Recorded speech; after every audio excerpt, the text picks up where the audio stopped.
പിതാവിൻ്റെയും പുത്രൻ്റെയും പരിശുദ്ധാത്മാവിൻ്റെയും നാമത്തിൽ ആമേൻ. എൻ്റെ പ്രിയപ്പെട്ടവർ, ഇന്ന് മെയ് 28 വ്യാഴാഴ്ച.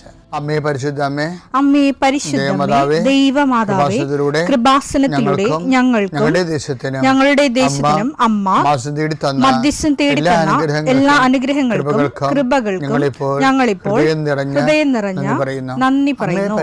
അമ്മേ പരിശുദ്ധമേ, ദൈവമാതാവേ, 2004 ഡിസംബർ 7 ഉച്ചകഴിഞ്ഞ് 2:30 കൃപാസനത്തിൽ സംഭവിച്ച അമ്മയുടെ പ്രത്യക്ഷപ്പെടലിനെ കുറിച്ച് തിരുസഭയ്ക്ക് സമർപ്പിച്ചിരിക്കുന്ന പഠനരേഖകളുടെ മേൽ സഭാത്മകമായ പഠനം ആരംഭിക്കുവാൻ ഞങ്ങൾ പ്രാർത്ഥിക്കുന്നു. അമ്മേ പരിശുദ്ധമേ, ഭൂസ്വർലോകങ്ങളുടെ രാജ്ഞിയായ അങ്ങേയ്ക്ക് ഭൗമസംരക്ഷണത്തിനായി പ്രപഞ്ചപ്രകൃതിയെ തന്നെ തിരുസഭ പ്രതിഷ്ഠിക്കുവാൻ ഈ പ്രത്യക്ഷീകരണം വഴി ഇടയാക്കണമേ. പരിശുദ്ധമേ, ജപമാല മാതാവേ, സകല കൃപാസനം പ്രാർത്ഥനയോടും ചേർത്ത് ഞങ്ങളിപ്പോൾ പ്രാർത്ഥിക്കുന്ന ഈ കുടുംബത്തിന്റെ പ്രത്യേക നിയോഗം പറ മക്കളെ.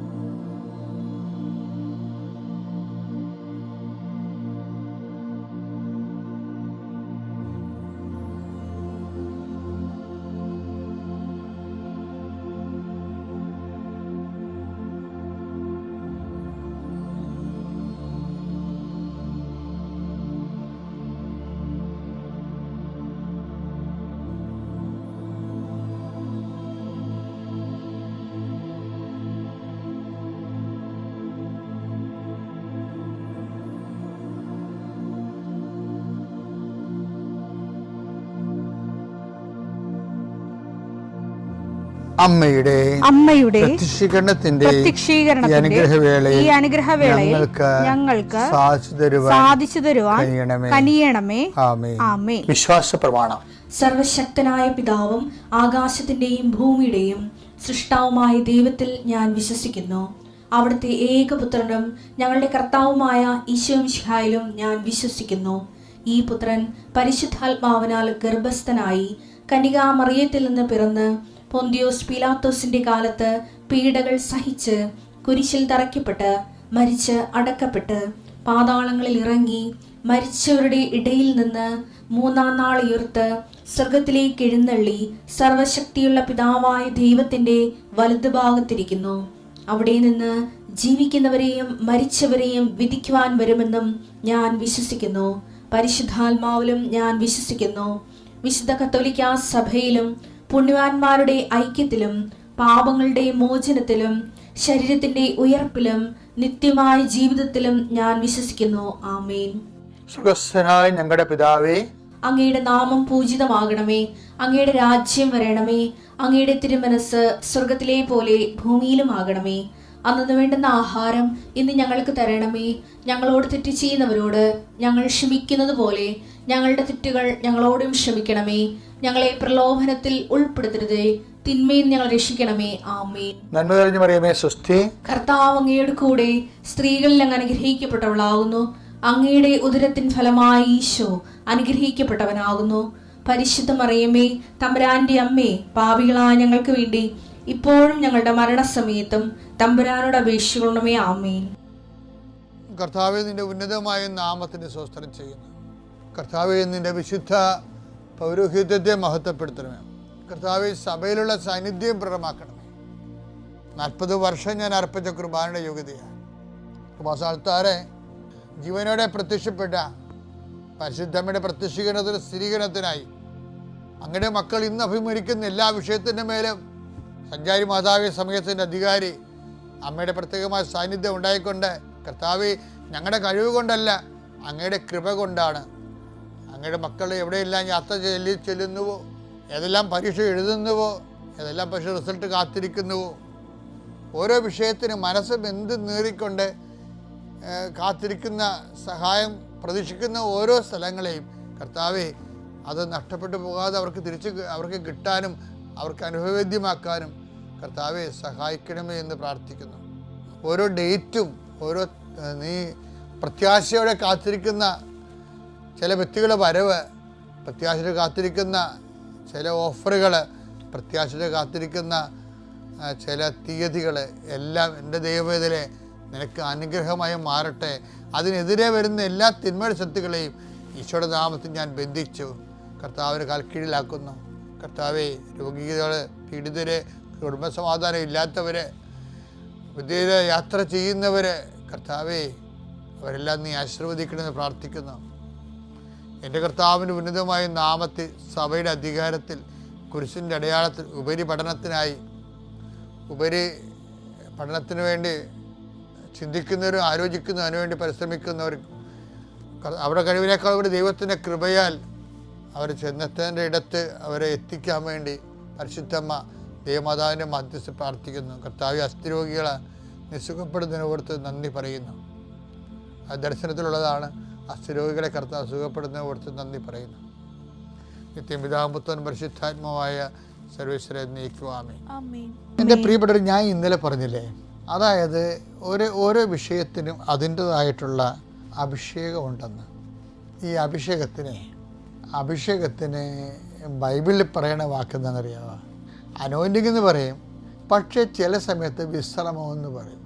വിശ്രമം എന്ന് പറഞ്ഞാൽ എന്താണ്? ശ്രമമില്ലാത്ത അവസ്ഥ. ഇസ്രയേൽ, നീ എൻ്റെ വിശ്രമത്തിലേക്ക് പ്രവേശിക്കത്തില്ല എന്നൊക്കെ പറയത്തില്ലേ? അപ്പം ദൈവം നൽകുന്ന സകല സാഹചര്യങ്ങളെ ദൈവസ്നേഹത്തോടെ, പ്രത്യാശയോടെ, അതുപോലെ തന്നെ സമർപ്പണത്തോടെ, ദൈവിക പുണ്യങ്ങളോടുകൂടി തന്നെ നമ്മൾ അതിനെ സമീപിച്ച് കഴിയുമ്പോഴാണ് ഈ വിശ്രമം ഉണ്ടാകുന്നത്. സമർപ്പണം കഴിഞ്ഞാണ് ശ്രമമില്ലാത്ത അവസ്ഥ എന്ന് വെച്ചാൽ അവിടെ ദൈവകൃപ വേണമെങ്കിൽ നമ്മൾ അധ്വാനിക്കേണ്ട കാര്യമില്ല. അതിന് ദൈവം പറയുന്ന വേറൊരു പേരാണ് വിശ്രമം. ഈ ഇപ്പം ഉദാഹരണത്തിന് എബ്രായർ 4:1 തന്നെ നമുക്കൊന്ന് പരിശോധിക്കാം. അവിടുന്ന് നൽകുന്ന വിശ്രമത്തിലേക്ക് നാം പ്രവേശിക്കുമെന്ന വാഗ്ദാനം നിലനിൽക്കുമ്പോൾ തന്നെ അതിൽ പ്രവേശിക്കാൻ കഴിയാത്തവരായി നിങ്ങളിൽ ആരെങ്കിലും കാണപ്പെടുമോ എന്ന് നാം ഭയപ്പെടണം. ഇവിടെ എന്താ വിഷയം എന്ന് പറഞ്ഞാലേ, അതായത് വിശ്രമം എങ്ങനെ വരണമെന്നറിയാമോ? വിശ്വാസം മുതൽ വിശ്രമം വരെയാണ് ദൈവിക പുണ്യങ്ങളുടെ വളർച്ചാ ഘട്ടങ്ങളെന്ന് പറയുന്നത്. വിശ്വാസം, അത് കഴിഞ്ഞാൽ എന്താണ്? പ്രത്യാശ, പിന്നെ എന്താണ്? ദൈവസ്നേഹം.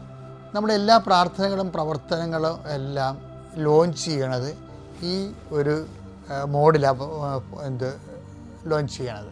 പക്ഷേ ചില വിഷയങ്ങൾ ദൈവസ്നേഹം നിറഞ്ഞു കഴിയുമ്പോൾ നമുക്ക് മനസ്സിലാകും ചില കാര്യങ്ങൾ ദൈവം മനഃപൂർവ്വം നമുക്ക് ചെയ്തു തരത്തില്ല. അതിൻ്റെ കാരണം എന്ന് വെച്ച് കഴിഞ്ഞാൽ അത് കൃപയാണ്. ഇപ്പം വിശ്വാസവും പ്രത്യാശ സ്നേഹവും നമുക്ക് ക്യാഷ് ആൻഡ് കൈൻഡായിട്ടുള്ള ബ്ലെസ്സിങ്സിന് വരെ ഉപയോഗിക്കാം. പക്ഷെ കൃപയിലേക്ക് മാറ്റുമ്പോൾ അത് നമ്മൾക്ക് വിശ്വസിച്ചും പ്രാർത്ഥിച്ചും മാറ്റാൻ പറ്റത്തില്ല, പ്രത്യാശിച്ചും പ്രാർത്ഥിച്ച് മാറ്റാൻ പറ്റത്തില്ല, സ്നേഹിച്ചും പ്രാർത്ഥിച്ചും മാറ്റാൻ പറ്റത്തില്ല. ചില കാര്യങ്ങൾ നമുക്ക് സ്വീകരിക്കാതിരിക്കാൻ പറ്റത്തില്ല. ക്രിസ്തു തന്നെ പറഞ്ഞില്ലേ, അതുകൊണ്ട് സാധ്യമെങ്കിൽ പിതാവേ ഈ പാനപാത്രം എന്നെ കടന്നു പോകട്ടെ, എങ്കിലും എൻ്റെ ഇഷ്ടമല്ല നിൻ്റെ ഇഷ്ടം നിറവേറ്റെന്ന് പറഞ്ഞാൽ എന്താണ്? സമർപ്പണമാണ്. അപ്പോഴേ സമർപ്പണം ഇപ്പോൾ കൃപയുടെ വളർച്ചയിലേക്ക് വരുമ്പോൾ വിശ്വാസം, പ്രത്യാശ, സ്നേഹം കഴിഞ്ഞാൽ പിന്നെ വരണത് സമർപ്പണമാണ്. സമർപ്പണം എന്ന് പറഞ്ഞാൽ എന്താണ്? സമർപ്പണത്തിൽ വെച്ചാണ് സ്വർഗസ്ഥനായ പിതാവ് പ്രാർത്ഥനയുടെ ഫലങ്ങൾ വരണത്. എന്താണ്? അങ്ങയുടെ നാമം പൂജിതമാകണമേ, അങ്ങയുടെ രാജ്യം വരണമേ, അങ്ങയുടെ തിരുമനസ് സ്വർഗ്ഗത്തിൽ പോലെ ഭൂമിയിലും ആകണമേ. അത് സമർപ്പണമാണ് ശരിക്കും പറഞ്ഞാൽ. വിശ്വാസം മാറി, പ്രത്യാശ മാറി, സ്നേഹം മാറി, സമർപ്പണത്തിലാണ് സ്വർഗസ്ഥനായ പിതാവിൻ്റെ പ്ലേസ്മെൻറ്റ്, ലാൻഡിങ് നടക്കുന്നത്.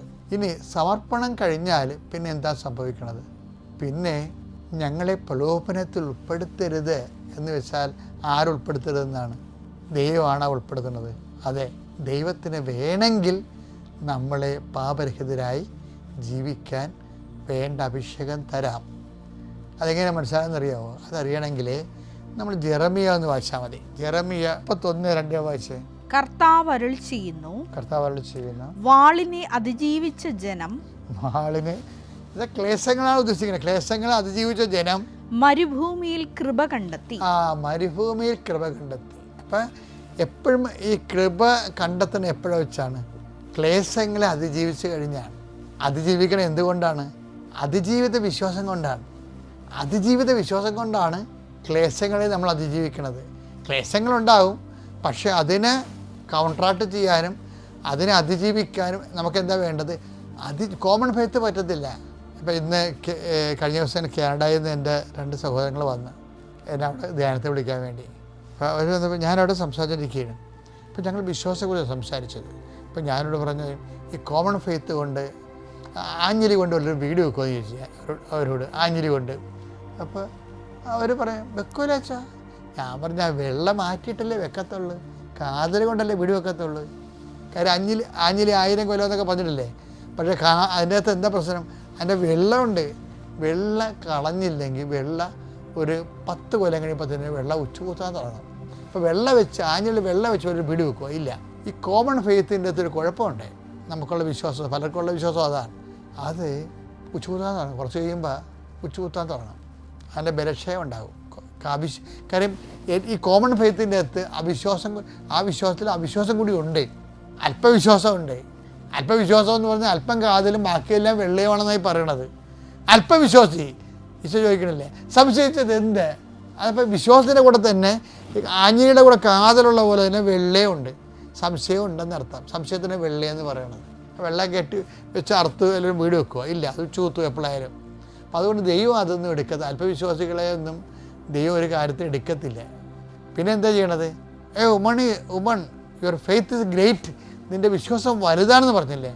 വലിയ വിശ്വാസമുണ്ട്, പക്ഷേ കൃപയിലേക്ക് വരണത് അതുകൊണ്ട് വലിയ വിശ്വാസം കൊണ്ട് വലിയ രോഗങ്ങളൊക്കെ സുഖപ്പെടുത്തിയെടുക്കാവുന്നല്ലാതെ ദൈവത്തിൻ്റെ കൃപ കിട്ടത്തില്ല. കൃപ കിട്ടണമെങ്കിൽ എന്ത് ചെയ്യണമെന്ന് വെച്ച് കഴിഞ്ഞാൽ ഈ ജെറമ്യ പദ്ധതി, അതായത് വാളിൻ്റെ ക്ലേശങ്ങൾ അതിജീവിച്ച ജനം മരുഭൂമി കൃപ കണ്ടെത്തിയെന്നാണ് പറയണത്.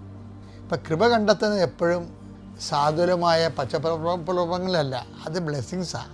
ഇടേനെക്കുറിച്ച് പറയത്തില്ലേ, പച്ചയായ പുൽപ്പുറങ്ങൾ അവിടെ നിന്ന് കിടത്തുന്നു, നിശ്ചലമായ ജലാശയം കുടിപ്പിക്കുന്നു. അത് ബ്ലെസ്സിങ്സാണ്. ആ സാധനങ്ങളിൽ എപ്പോഴും ബ്ലെസ്സിങ്സാണ് കിട്ടുന്നത്. അപ്പോഴും മരുഭൂമിയിലാണ് കൃപയുള്ളത്.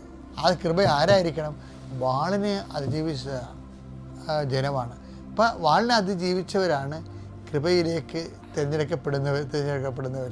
ഈ തിരഞ്ഞെടുക്കപ്പെടുന്നവർ എന്താണ്? വാളിനെ അതിജീവിച്ച ജനം മരുഭൂമി കൃപ കണ്ടെത്തി. ഇസ്രായേൽ വിശ്രമം കണ്ടെത്താൻ പോവുകയാണ്. വിശ്രമം കണ്ടെത്താൻ പോവുകയാണ്. നമ്മുടെ സബ്ജക്റ്റ് എന്താണ്? വിശ്രമമാണേ. വിശ്വാസം മുതൽ വിശ്രമം വരെ. ഈ വിശ്രമത്തിനാണ് അഭിഷേകം എന്ന് പറയുന്നത്. ക്രിസ്തു വിശ്രമിക്കുന്ന കണ്ടില്ലേ? ഐ കമണ്ട് മൈ സ്പിരിറ്റ് എന്നും പറഞ്ഞ് കുരിശിൽ അവൻ വിശ്രമിക്കുകയാണ്. ഇടത്തോട്ട് തലയാഴ്ച സമർപ്പിക്കുകയാണ്. ആ സമർപ്പണത്തിൻ്റെ അടുത്ത ഘട്ടമാണ് വിശ്രമം. എന്ന് വെച്ചാൽ ആ വേദന എവിടെയോ വെച്ച് എൻ്റെ പിതാവേ എന്തുകൊണ്ട് നീ എന്നെ ഉപേക്ഷിച്ചു എന്ന് ചോദിച്ച സ്ഥലത്ത് വെച്ച് കർത്താവിൻ്റെ സമർപ്പണം പൂർത്തിയായി കഴിഞ്ഞപ്പോൾ കർത്താവിൻ്റെ പിതാവുമായിട്ട് കണക്ഷൻസ് കിട്ടി. എൻ്റെ പിതാവേ അങ്ങേ കരങ്ങളിൽ എൻ്റെ ആത്മാവിനെ ഞാൻ സമർപ്പിക്കുന്നു. ഇതാണ് വിശ്രമം എന്ന് പറയുന്നത്. വിശ്രമം. ഈ വിശ്രമം എന്ന് വെച്ചാൽ മരണത്തിൻ്റെ വേദനയെ അഭിഷേകമായി ഈശോയ്ക്ക് അഭിഷേകം കിട്ടി. അപ്പായോട്ട് ലൈൻ കണക്റ്റഡായിട്ടാണ് ഇവൻ അടുത്തേക്ക് തല ചായ്ച്ച് ഉറങ്ങണത്, കർത്താവിന് ജീവൻ സമർപ്പിക്കുന്നത്.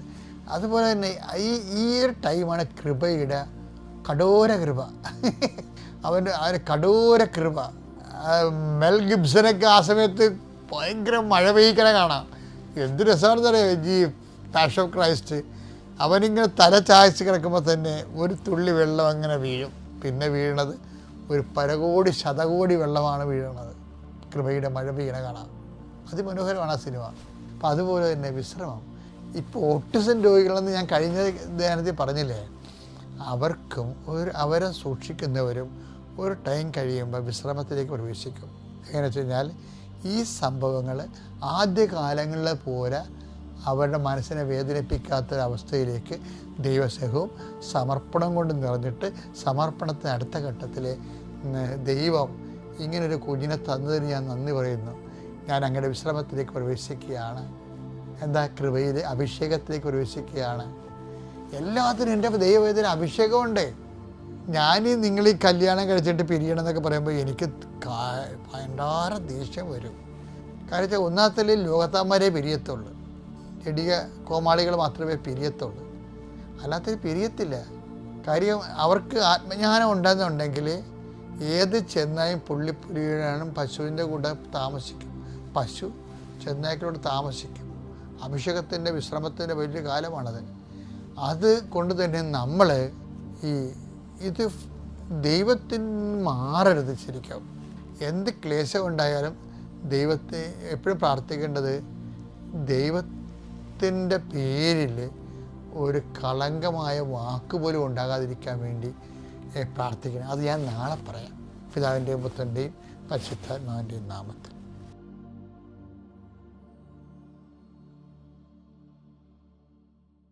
അത്യപൂർവ ദൈവാനുഭവങ്ങൾ ഇനി നിങ്ങൾക്കും സ്വന്തം. ഈ യൂട്യൂബ് ചാനൽ ഇതുവരെ സബ്സ്ക്രൈബ് ചെയ്തിട്ടില്ലെങ്കിൽ ഇപ്പോൾ തന്നെ സബ്സ്ക്രൈബ് ചെയ്യുക. ഈ വീഡിയോ ഇപ്പോൾ തന്നെ നിങ്ങളുടെ സുഹൃത്തുക്കൾക്ക് ഷെയർ ചെയ്തുകൊണ്ട് കർത്താവിന്റെ പ്രേക്ഷിതരാകുക.